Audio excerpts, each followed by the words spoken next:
তেজগাঁও কলেজে ছাত্রদল নেতা হত্যার যেই বিষয়টি রয়েছে সেই বিষয়টিকে ঘিরে রাজধানীর এই ফার্মগেট এলাকা কিন্তু ফার্মগেট মোড়টি কিন্তু অবরোধ করেছে তেজগাঁও কলেজের শিক্ষার্থীরা। একটু জানিয়ে রাখতে চাই, এর আগেও এক দফা অবরোধ কর্মসূচি কিন্তু তারা চালিয়েছিল এবং এই নিয়ে ঢাকা শহরে আজকে গুরুত্বপূর্ণ 3টি পয়েন্ট কিন্তু অবরোধ চলছে। অপরদিকে 7 কলেজের শিক্ষার্থী যারা রয়েছে তারা কিন্তু রাজধানীর সায়েন্স ল্যাব এবং টেকনিক্যাল যে মোড়টি রয়েছে সেটিও কিন্তু অবরোধ করেছে। এবং একটু দেখাতে চাই, এই অবরোধকে ঘিরে আইন শৃঙ্খলা বাহিনীর সদস্য যারা রয়েছে তাদের উপস্থিতি কিন্তু লক্ষ্য করা যাচ্ছে এবং বেশ সতর্ক অবস্থানে কিন্তু অবস্থান করছে তারা। এবং আরেকটু যদি জানিয়ে রাখতে চাই, যেই যান চলাচল রয়েছে রাজধানীর শাহবাগ থেকে এই ফার্মগেট এলাকামুখী যে সড়ক, সেই সড়কের যান চলাচল কিন্তু সম্পূর্ণ বন্ধ রয়েছে।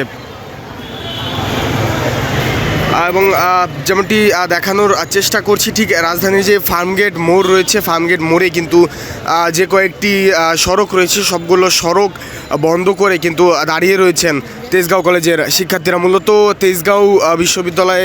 তেজগাঁও কলেজ এবং বিশ্ববিদ্যালয়ে যেই ছাত্রদল নেতা হত্যার যেই ঘটনা কয়েকদিন আগে সামনে এসেছিল, সেই ঘটনার সেই হত্যাকারীর বিচারের দাবিতে কিন্তু এই ফার্মগেট এবং যেই মোড়টি রয়েছে ফার্মগেট মোড় কিন্তু অবরোধ করছে তেজগাঁও কলেজ আর যে শিক্ষার্থী যারা রয়েছেন শিক্ষার্থীরা। এবং আমরা দেখেছি আজকে সকাল হতেই তারা কিন্তু একে একে জড়ো হয়েছেন তাদের যে কলেজ রয়েছে কলেজে, এবং কলেজ থেকে কিন্তু সরাসরি ফার্মগেট যে মোড় রয়েছে ফার্মগেট মোড় কিন্তু তারা অবরোধ করেছেন। এবং যেমনটি বলছিলাম, এই স্থানের এই রুটে চলাচলকারী সব ধরনের যানবাহন, গণপরিবহন, প্রাইভেট কার, রিক্সা, অটোরিক্সা, মোটর বাইক সব কিছু কিন্তু চলাচল বন্ধ রয়েছে।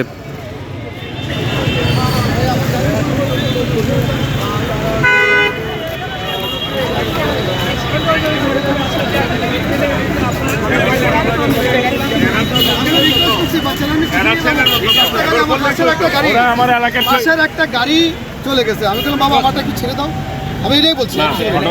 আর একটা ছেলে গাড়ির মধ্যে উঠছে, আমি বললাম গাড়িতে উঠছে কেন, তুমি গাড়িতে নামো। ওরা আমাদের এই বিজ্ঞান কলেজের ছাত্র পড়া। আমি চিনি না, আমি বিজ্ঞান কলেজে আমার বলা বলা না। ভাইয়া তোমরা গিয়া আমি গোলাপন তো আমার বাসা থেকে আমি বললাম রিকোয়েস্ট করতে বললাম ওরা ওইভাবে আমার বাসা এখানে ওদের ঠিক আছে আপনার ভুলের জন্য আসছে না হলে আপনি থাকবেন বাবা সাহেব তো এখন আমি চাললাম আমি তোমাদের স্কুলে আমি আমার কলেজের ছাত্র ঠিক আছে কি বলবেন বলেন আমার গাড়ি ভেঙে বলা আমার এত মানুষ কথা গাড়ি ভেঙে বলা আমি সব উঠে রাখছি, কে ভাঙবো আমি দেখবো। মানুষ খারাপ তো বাচ্চাটা নিয়ে ভাঙো গাড়ি ভাঙো, আমি দেখছি আমার ভাঙা তো না না, আপনি এইভাবে কথা বলতেছেন কেন? না না, আপনি তো উল্টা কথা বলতেছেন।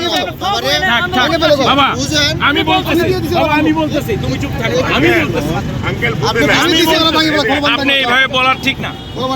দাও দাও থাক।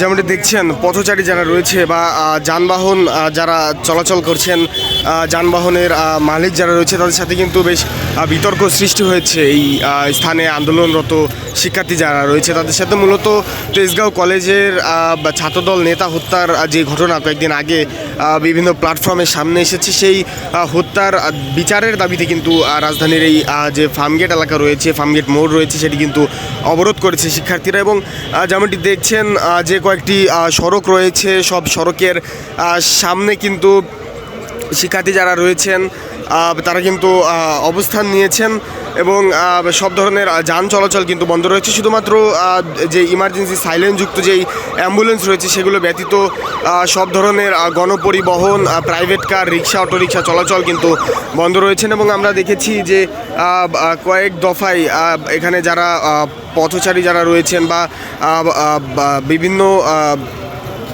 যানবাহনের মালিক যারা রয়েছেন, চালক যারা রয়েছেন তাদের সাথে কিন্তু বিতর্ক সৃষ্টি হচ্ছে। এবং একটি বলে রাখতে চাই, আইন শৃঙ্খলা বাহিনীর সদস্য যারা রয়েছে তাদের উপস্থিতি কিন্তু লক্ষ্য করা যাচ্ছে, বেশ সতর্ক অবস্থানে কিন্তু তারা অবস্থান নিয়েছেন। দর্শক, এই ছিল আমার কাছে রাজধানীর যেই ফার্মগেট এলাকা অবরোধ তার সর্বশেষ